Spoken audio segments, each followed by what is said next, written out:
You left at 9:13, entered again at 3:57 a.m.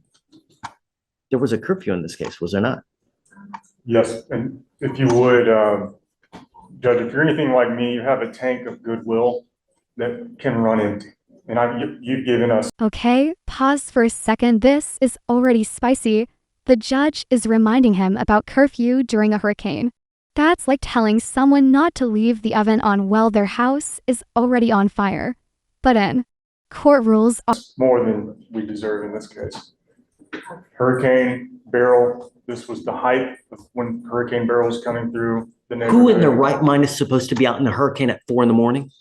His power had gone out. He learned that his sister had a generator. And so that's where he was, that's the address. It's his sister's home where there was a generator that could provide some cool air. And that's what was happening in this case. But there's no excuse. He understands what his bond conditions was. Let me ask you this. Was he allowed to be at the house that he went to? Not according to his bond. I had nowhere to go. It's hot. So what? Everybody else in Houston still doesn't have power.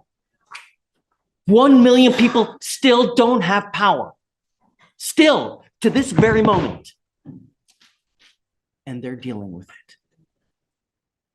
Did you contact pretrial services to let them know where you were going? Yes. When did you do that? Yesterday.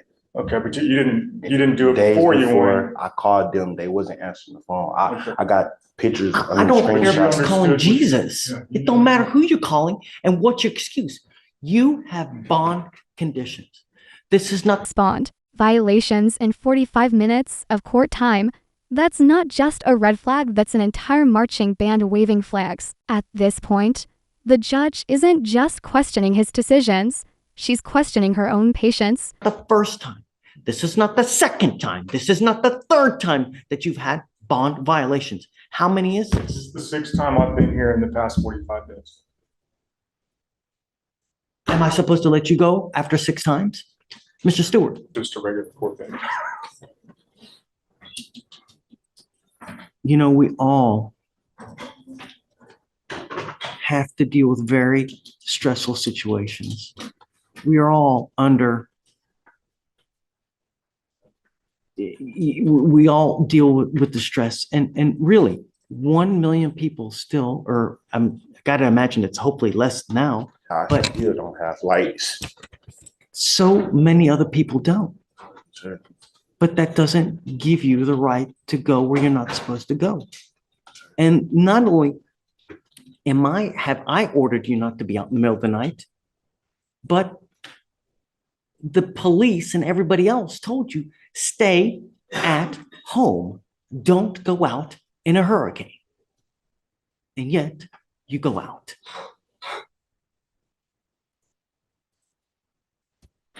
It's not goodwill. You know, I mean, Mr. Mercer, now it becomes enabling. That's what it does. And it tells him that if I let him go, it's okay. It's not. He still thinks he can do whatever he wants to do. I'm tired of coming in here and making excuses.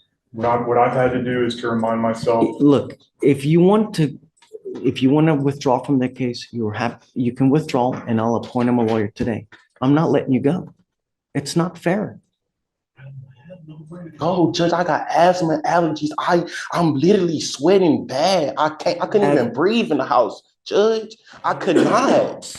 Stay. No, I couldn't go nowhere else. I'm steady. I'm looking for a job. I can't find a job. It's hard. Everything is hard for me. Like literally everything is hard, Your Honor. Like I didn't have power either. I don't have air conditioning. I have a fish that I'm trying to save by sitting there bubbling water myself, trying to keep this fish alive. The ankle monitor can barely charge. The fish is struggling for oxygen. And Houston's got 1 million people in the dark. This courtroom just turned into a survival reality show. But remember, this isn't Survivor, it's the justice system. I don't have. So we all have things that we deal with. No, nothing. You wanna like, I can't even charge. I barely can charge my ankle monitor. We have no power, like literally no power.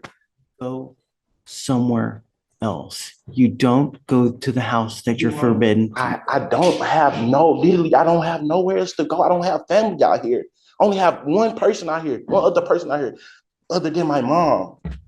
Literally. Judge, I'm not sure why the address was an exclusion zone. There's no victim in the case. It was an unlawful carry case. I don't know. If I would have caught that, I would have asked the judge to amend that order because it's his mother's and sister's house, and there was no reason to have that on the bond conditions. I don't understand why that was. Tell me about it, because I don't remember. It's now been so many cases and so much that I don't even remember anymore. On the first case, Judge, I don't know, which case are we, because there's, the weather case, so Okay. it's March 12, 2024. Officers were conducting a fugitive investigation for a wanted fugitive when they observed the defendant standing in front of an apartment in Harris County, Texas, with an AR pistol on his waistband. Rifle magazine was visible on the right side of his waist. Officers approached the defendant and instructed the defendant to come to them for their investigation. The defendant then turned and ran away 20 feet from outside to inside of his apartment and ran upstairs with the firearm still in his possession. Officers then surrounded the apartment and gave commands for the defendant to come outside, which he eventually complied with. Officers then obtained consent from the homeowner to search the apartment and located an upper receiver inside a dresser, the rifle magazine inside the dresser, and a lower receiver of the rifle in another dresser near the window. The upper receiver had a live 300 blackout round ejecting out of it. that's the first case. That's the first transaction. He picked up evading and unlawful carrying in a public place. The other two were evadings. So That's where the exclusion zone came from. I feel like I dropped the ball on that because I would have asked the court to amend that. It's his mother's and sister's home, and I didn't feel like that was necessary for him to have it. why did we do that in the first place, the exclusion over there? You know? Judge, I don't believe it's something we requested because we didn't really rip anybody since there wasn't a victim in the case. But your mother and your sister said it? Yes, my sister stayed over there.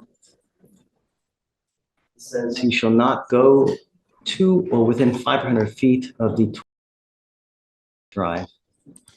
I don't want to make a presumption, Your Honor, but I do feel like if I had approached the DA and asked them to amend that, I don't think they would have been opposed. That's something that I should have done. I wish we And I'm wouldn't be with here you. if I had done that. And Mr. Mercer, I'm with you, but he's still out at 4 a.m. You're still going out at 4 a.m. I was leaving the place I was at because me and my mom were panicking so much. And I had to go went to my sister's house. You can ask my mom, you can call my sister, you can literally ask both of them. They'll tell you. Literally. I was hiding. I have asthma and allergies. I can't breathe. I cannot breathe. So bring him over here. I want to talk to him then. I can call them on the phone, over the They've phone. been texting with me. They said, please have the judge call us, so. And she's even been calling. I promise she's even been calling here. Bring him here. Let's talk to him Monday. Okay. Okay, Judge. Thank you. Hold to Monday.